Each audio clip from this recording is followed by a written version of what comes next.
Right, g'day welcome to that new hobby high, Ultramarines from scratch. My week is proceeding on as weeks usually do. I've gotten home from my trip. I've cleaned up my desk area. I've gotten some time to put a little bit of paint and plastic, and life has been pretty fucking sweet. My little girl is just had some major mental development, and she is talk, gab. And it's the cutest fucking thing. I gotta admit, it's the cutest fucking thing. I can't get enough of it. Always telling me about her day. I don't understand 2 words she says, but just the fact that she's very keen on telling me, fucking absolutely love it. So I spent a lot of time with the family since getting back because you cannot get enough of that stuff. Anyway, when she's down and out, I get time to paint. Once I've done all the housework and got everything cleared off. So I've been putting some colours onto this unit of breeches. I've got this unit here, which is going to be the last unit of the spoilers. Get them away. The Invictus Caesarians I was working on last week, still getting paint put on them, but it's not so much, not fucking terribly interesting. Today I'm going to go through my thoughts on the book Legion, and most importantly of all, I'm just going to turn the camera over here. There we go. Now, this is my... Whoop, camera, don't fucking fall off, you bastard. Sorry, I'm literally... My high-tech tripod is actually a coffee cup with an eraser holding the phone up, so this is it. Okay, so what you see here is my 1,500 point tournament army for this Saturday. The Beyond Odyssey is having a slow grower event, Beyond in Flames. Check it out on Facebook. And this is my 1,500 point army, painted, based and ready to go. It's taken me, I reckon about 20 hours of work to get all this together. It looks quite nice. A few bits and things I would like to make better. When I say 20 hours, not 20 hours. I've been painting this on and off for the last 6 weeks. I only get 3 hours a week to sit down and paint. So I've had to sort of compress my time and get as much done as I can to make it look the same standard as the rest, and just, I wanted to increase my army. Unfortunately, I've seen what some of the other lads are painting up for this 1,500 point tournament, and they're not freaking throwing together, I have this, I'll put that together, I have this, I'll put that together. They're going, right, let's list build. And there's freaking big, heavy-hitting units, 10-man units of Volkites, there are tanks, there are big units of freaking grippy Terminators with big, scary Thunderhammers. Big units are coming to this tournament. And I'm literally just thrown together with no rhyme or reason what I had left, and without buying anything new. So this is what I had planned. Probably not what I would consider a fucking good A1 number one Uno list, but I'm going to enjoy playing with it. I did have a crack with it, and it failed miserably. So I don't expect this to go fucking gunzo. So I'll go through it. I've got the bloody... my little thing here. So we'll start off with the HQ unit, which is this two here. Now, this unit here. Now, the thing is with this slow grow campaign, once you've nominated your HQ unit, you cannot change it. So I am stuck with the Pravian and his unit of Battle Line next. So at 470 points, Centurion Pravian with a bloody, he's got a, I'm just rereading all of this shit. He's got a thunder hammer and a plasma pistol, although he doesn't physically have it because he didn't come with any weapons. And beside him, he's got 2 Castellaxes, which are robots that he controls. This one here is a Darkfire cannon with blind and pinnon and lance. And this one here's got maximum bolter with pinnon and extra strength bolter shots. They both got close combat weapons and bolters. They look okay. This one's got Paragon of Metal, which means it's got an extra, will not die 4+, precision strikes 4, precision shots, and rampage. I'm fucking looking forward to seeing how that one goes. As for, Mauler bolt cannon, I don't know how they go as a small unit. The last test run I had against the Leviathan list, they just got wiped off the table and only got like 1 or 2 shots off. I'm hoping against a troop-based list they might do a bit better. Honestly, I think this unit will go better, actually be worth its points with 3 more of these mech. As a small unit, it's a nice little Harrian force at the side, but not good enough for a HQ. So I'm honestly not expecting this list to do very fucking well. So I've got them for 400 and whatever points, and that's my HQ unit. I've got no elites, none at all. And then I'll go straight on to my. All right, I got the Breacher squad. I'm just going to manage the camera over here. So the Breachers, they're my Mark 6 conversion Breachers. There's no Mark 3s or other armour marks in there. They all got their shields. I was going to do them up like a Roman tortoise, but I decided no, it's too hard to manage. But unfortunately, I know they're all looking to the I guess that's their left. Yeah, their left. But the idea is to freaking line them all up so they actually present a shield wall. And I think that's going to look great. Unfortunately, they got wiped out the last game. I got no idea what they're fucking going to do or how they're going to do it. But as for options, I've got the leader has artificer armor and melter bombs. They've all got breaching charges. 2 of them have graviton guns, and the rest are just normal bolters. So yeah, they might do well. They might don't. I literally, of all the units, this is the unit I don't know if they're going to be any good. I don't know. They're 235 points. The next unit is my Despoiler squad. Down here. Now, these things were phenomenal, provided I could get them into combat. They were fucking brutal. I loved them. They're fully kitted out. There's 3 plasma pistols in there, 2 double-handed chainswords, 2 power axes, and the rest are just bolter and chain axe. A Vexilla and a Nuncio Vox and augury scanner. So fully kitted out. Artificer armor. They were brilliant. I loved them. I love the kit. I love the little extra thing I got from Forge World. I think that was worth the money. I didn't mind that. You can get a full 10 out of them if you do the plasma pistol from the Age of Darkness box, and you find a power axe somewhere. The double-handed sword you just need 2 off. But yeah, I was quite happy with that. After that, I've got my last troop choice. Sorry, just going through the rules here. Tactical support squad, everything but the banner, because my thinking is if they got a banner, they're freaking not doing if they're in close combat, these units not doing their job right. They've got melter guns. Just 10 units, 10-man unit of armor bane. How can you fucking hate that? They look good. I'm just learning how to do the muzzle burn on those ones. I think they look good. And next up is Fast Attack, which is the Xiphon, which I am actually picking up some little bits and pieces. I've decided to do that hard edge cartoony highlighting. You can see it on that wing. Sorry, where the fuck have I done it? There it is. You can see it on that wing, the grey on the highlight. It looks a little better, gives it a little bit more depth. That crashed and burned in turn 2 of my last game, and I'm certainly not going to be able to use it in any Zone Mortalis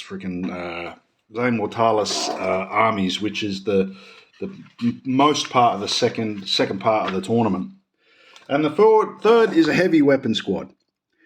It's the heavy flamers, and the reason why I got the heavy flamers is because they don't cost anything more. They don't cost a cent more. They're just not point-wise, and they look great, and they're a war crime. And all in all, 1,500 points. I don't think it looks that shabby. It sure as fuck isn't competitive compared to what I've seen coming out. But I'm going to enjoy it. It's this Saturday. I got the rules over here. All right. Rival time, dates, important rules, play, have fun, don't be a dick. Can't go past that. Everything's going to be painted with this tournament. Everything. And if it's not painted, it gets put on the table and removed as a casualty, and your opponent gets victory points because that unit is fucked. So everything's going to be pointed to a battle standard or battle ready minimum. And yeah, it's going to look beautiful, this stuff. So the missions are from the Siege of Clethonia, which I don't have, so I can't research them. Strike and Fade and Ambush. And they're all going to be 5-turn games. That's the first one. The second is Sudden Strike and Vanguard. And the third is Heart of Battle. I don't know what they are. I can't read them. I don't know if I need tokens. I don't know if I need objective markers. But I'll find out. And then once the tournament is done on the Saturday, we got the Slow Grow League, where we take them up to 2,000, and then 2,500, then 3,000, and then 3,500. All fully painted, and it's going to be, big games, big units. Oh, it's just going to be fucking spectacular. So anyway, that's my 1,500 points in 6 weeks, 3 hours every 2 days. I'm happy with it. I am really fucking happy with it. Anyway, back over here. Now, just let me reset up the camera with my eraser to keep the camera thing vertical. So it gives you something pretty to look at. Hey, there we go. Now, I made some notes so I don't lose myself. Now, I'm going to talk about this book here, Legion. I'm going to do this, right? Because this is what you do when you finish this book. You go, fuck me, what a book. This was really fun to fucking read. A really fun fucking read. About the first bit, though, I didn't know what the fuck was happening. Because, I don't know a lot about the background story. But after a while, I kind of figured out that it's sort of before the Horus Heresy. Or like, if not before, it's like happening during Horus is turned into the War Master, which you find out later in the book, but he hasn't actually gone mental yet. So it's basically about this army, this human army, not Space Marine army, that's landed on a planet.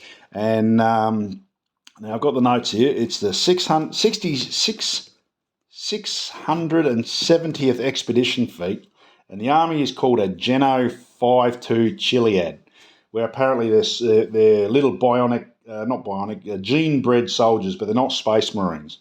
And they've all got weird names, like they're either Russian or Indian, and I can't fucking tell which. But it's really well detailed. That you sort of get the idea of this strata of little companies named after, with their own little individual traits, like spikes in the armour. This mob's named the Jokers. This mob's named the Clowns. This one mob's named the Jesters. And it starts off with this bloke called Hurtado Bronzi. That's how I imagine him talking. Hang on, I'll get it here. My name is Hurtado Bronzi. There, I've said it. I've said it and I can never take it back. The secret is out. In my head, I read it like he was a big fucking burly-ass Russian fella. Anyway, he's getting tortured in the start of the book. You don't know what the fuck's going on. These fellas, this army, this expeditionary fleet, have landed on a planet, and they're not fucking making headway. The local native human population is telling them, fuck you, get off, fuck you, and just raiding them, and they're getting fucked over. So they call in the Alpha Legion, who is, as far as I knew when I started this, just a standard legion, and they come down and they start freaking doing some, recon and stuff. But the humans had a spy in the I'm just going to call them bad humans city, called a bloke called John Chromaticus. And he's like a 007 figure. He's like a spy, freaking secret agent.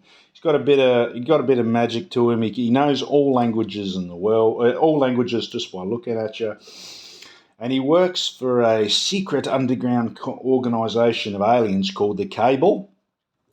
And the Cable want to set up a meeting with Alpha Legion. So I think what they've done is they've set off this war with the expeditionary fleet, and are helping the expeditionary fleet. So they asked for the Alpha Legion to come in so they could get John Grammaticus to get him to chat. Anyway, Alpha Legion engages in some sneaky ass shit. They sacrifice a couple of friendly units to get a couple of advantages. There's a whole spy fucking to and fro thing going all the way through it. Eventually they have to abandon the planet because the bad humans on the planet, not the expeditionary fleet, released some sort of lizard cloud plague thing which killed everything on the planet. You know, when you explain something, it sounds retarded, but when you're reading it, it's like, whoa, next page. Anyway, frickin' the Alpha Legion and the Expeditionary Fleet pull out, let the planet die, and then the Alpha Legion goes off with John Grammaticus as a prisoner to go and meet the Cabal. John escapes, finds this hurdle Bronzy fella and gets him to take him down to the surface. Bronzy turns tables on him. All of a sudden the Cabal is ambushed by the Alpha Legion, and then they say, the Cabal says to the Alpha Legion, humans are dicks, you're going to fuck up everything, stop fucking up everything and just fucking die. These are the reasons why you're going to die. And then shows Alfarius, who's the Primarch, a couple of visions of the future. What blew me away is that Alfarius and Omegon, I thought they were one dude with the two names. It's not, they're twins. Oh, fucking hell, they're fucking twins. So there is 19 Primarchs, Alfarius and Omegon, not Alfarius and Omegon. It's a bit confusing. In the book, all the fucking Ultramarines, all the Alpha Legion call themselves Alfarius, and it's confusing, but it's a good book. There are fucking few things which I'll find a little bit confusing about it, if I'm 100% honest. Just wrote them down here. For John Grammaticus, if he's a spy and he's on the other side of the fence, freaking with the bad humans, how come he didn't know about the super weapon that fucking killed the planet? How did he know about the Chaos Lizard Blood Storm thing device that fucking wiped out the planet? No, I don't understand it. He'd been there for months. He should have known something about that. He's a spy. That's what he does. Why are Sonaka and Bronzy, the two soldiers that the Alpha Legion recruit out of the Gilead gene soldiers, why are they so loyal to Alpha Legion when Alpha Legion literally sacrificed their units just to get a freaking step ahead and a freaking pace and a pace ahead? I didn't understand that. Why is John so gullible to the treachery of the Alpha Legion? He's a spy. He should be the one doing the sneaky stab. But Alpha Legion got it over him. I don't understand that. One thing that stood out to me, if Alpha Legion are so sneaky and they're sneaky buggers, why do they brand their operatives? I mean, a simple strip search would reveal whether you're an Alpha Legion traitor or not. That doesn't make fucking sense to me. Why are the Cable, the aliens, so fucking pissed off with humans? They just tell them, I'll go fuck off, but they realise humans are too powerful to tell them to fuck off and die, so they're trying to get humans to do it themselves. I mean, in the Fulgrim book, Eldrad, I think his name is an Eldar, which is a space elf, tries to warn Fulgrim about the Horus Heresy and freaking stop it. But in this book, the Eldar just says, no, mate, Horus Heresy is going to happen. It's going to fuck everything up, so you should just all die. Go on a fucking corner and die. So the Eldar are at each other's throats, I guess. And then at the very end, the Alpha Legion blow up the Expeditionary Fleet and fuck off. And the Expeditionary Fleet and they leave all these good troops on the ground to die. I don't get that either. Surely, if they can manipulate one or two of their leaders like they did with Bronzy and Sonaka, they could pick up those freaking troops and freaking use them. Anyway, there's a lot of questions that the book raises, but I enjoyed reading it immensely. And I realised that if you're fucking listening to my ramblings about it, it probably makes no sense. But it's a fucking good book. Oh, shit. Drop the fucking phone. It's a fucking good book. And it certainly sets the pace for pre-Horus Heresy Space Marines and like intrigue. So yeah, didn't fucking mind it. Really enjoyed it. That's my 2 bobs worth of the book Legion. Oh God, I'm just running through what I fucking said in my head, and it sounds insane. I tell you what, if you want me to do a freaking more slow-paced review of the book, just let me know, because I just realised how fucking mental and mad that sounded. But nonetheless, enjoyed it. I'm now reading the next book. I'm also reading a book called Eisenhorn, because someone told me to read it. And now I just realised, like after getting through the first one, Hereticus, so now I'm halfway through Malice, the Emperor's dead, so it must be 40k. So I read the first book of Eisenhorn thinking it was 30k, and then I read the second book, and I figured out it was 40k. Anyway, that's a great book too. Other than that, this week is, I've put a little bit of paint of them. That's me freaking army all done, ready to go for Saturday for the competition. On Saturday, I'm going to video the thing on Saturday and me three games. And probably what I'm going to do is a separate video, because the last video I did this one was freaking way too long. There's going to be like 20 or maybe 40 armies there. I'm going to take a little video of each and every one of them and do a little freaking, the next video after that's just going to be those armies just fucking standing proud and a little do. If anyone who displays them, I'll film it and put it on this. Anyway, that's me for the day. Fucking chaos and crumble. Fucking, if it can make freaking sense of this rambling, good on you. You're probably going to be a friggin' linguistics expert in your due time. Anyway, love the lot of yous. Give the missus a kiss, and I'll catch yous later. Cheerio.